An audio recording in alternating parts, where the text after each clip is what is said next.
നമസ്കാരം, ന്യൂസ് കാർഡിലേക്ക് സ്വാഗതം. തിരുവനന്തപുരം കാരക്കാമണ്ഡപത്ത് വീട്ടിൽ വെച്ച പ്രസവം എടുത്തതിനെ തുടർന്ന് പൂന്തുറ സ്വദേശിനി ഷമീനയും കുഞ്ഞും മരിച്ചു. രക്തസ്രാവത്തെ തുടർന്ന് ആശുപത്രിയിലേക്ക് കൊണ്ടുപോകും വഴിയായിരുന്നു മരണം. വീട്ടിൽ വെച്ച പ്രസവം എടുക്കുക എന്നത് വീട്ടുകാരുടെ തീരുമാനമായിരുന്നു എന്നാണ് വിവരം. ചൊവ്വാഴ്ച വൈകിട്ട് 3 മണിയോടെയായിരുന്നു പ്രസവം എടുക്കാൻ ആരംഭിച്ചത്. കുഞ്ഞ് ഭാഗികമായി പുറത്തു വന്നെങ്കിലും പിന്നീട് കുടുങ്ങിയതോടെ രക്തസ്രാവം ഉണ്ടാവുകയായിരുന്നു. വൈകിട്ട് 5:30 വരെ കുഞ്ഞിനെ പുറത്തെടുക്കാനുള്ള ശ്രമം വീട്ടിൽ വെച്ച് തുടരുകയായിരുന്നു. 6 മണിയോടെയായിരുന്നു നഗരത്തിലെ സ്വകാര്യ ആശുപത്രിയിൽ യുവതിയെ പ്രവേശിപ്പിച്ചത്. ആശുപത്രിയിൽ എത്തും മുൻപ് തന്നെ യുവതിയും കുഞ്ഞും മരിച്ചിരുന്നു. നേമം പോലീസ് കേസെടുത്ത് അന്വേഷണം ആരംഭിച്ചു. അമിത രക്തസ്രാവത്തെ തുടർന്ന് മരിച്ച സംഭവത്തിൽ യുവതിക്ക് നൽകിയത് അക്യുപഞ്ചർ ചികിത്സയെന്ന വിശദീകരണം. ബിവാപള്ളി ക്ലിനിക് നടത്തുന്ന വെഞ്ഞാറമൂട് സ്വദേശി ഷിഹാബ് ആണ് യുവതിയെ ചികിത്സിച്ചിരുന്നതെന്നാണ് വിവരം. അസ്വാഭാവിക മരണത്തിന് കേസെടുത്ത പോലീസ് അന്വേഷണം തുടരുകയാണ്. ആധുനിക ചികിത്സ നൽകാതെ വീട്ടിൽ പ്രസവിക്കാൻ ഭർത്താവ് പൂന്തുറ സ്വദേശി നയാസ് ഷമീറയെ നിർബന്ധിച്ചതായി പോലീസ് വെളിപ്പെടുത്തി. ചികിത്സ നൽകാൻ ആവശ്യപ്പെട്ട ആരോഗ്യ പ്രവർത്തകരോട് നയാസ് മോശമായി പെരുമാറിയെന്നും ആക്ഷേപമുണ്ട്. ഷമീറ ഇതിനു മുൻപ് 3 കുഞ്ഞുങ്ങൾക്ക് ജന്മം നൽകിയിരുന്നു. ഇത് 3ഉം സിസേറിയൻ ആയിരുന്നു. ഇതിന് പിന്നാലെ 4ാമതും ഗർഭിണിയായപ്പോൾ ആധുനിക ചികിത്സ വേണ്ടെന്നും അക്യുപഞ്ചർ ചികിത്സ മതിയെന്നും ഭർത്താവ് നയാസ് ആണ് തീരുമാനിച്ചത്.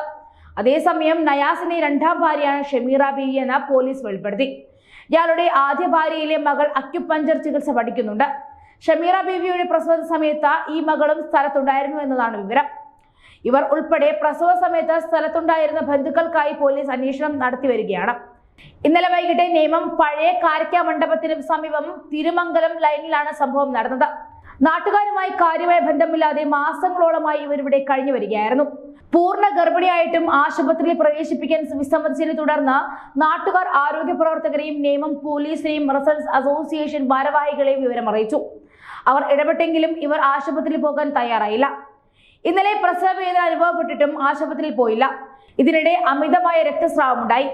തുടർന്ന് ബോധരഹിതയായ ഇവരെ നാട്ടുകാർ പെട്ടെന്ന് കരമനയിലെ സ്വകാര്യ ആശുപത്രിയിൽ പ്രവേശിപ്പിച്ചെങ്കിലും മണിക്കൂറുകൾക്ക് മുൻപേ അമ്മയും കുഞ്ഞും മരിച്ചതായി ഡോക്ടർ അറിയിച്ചു.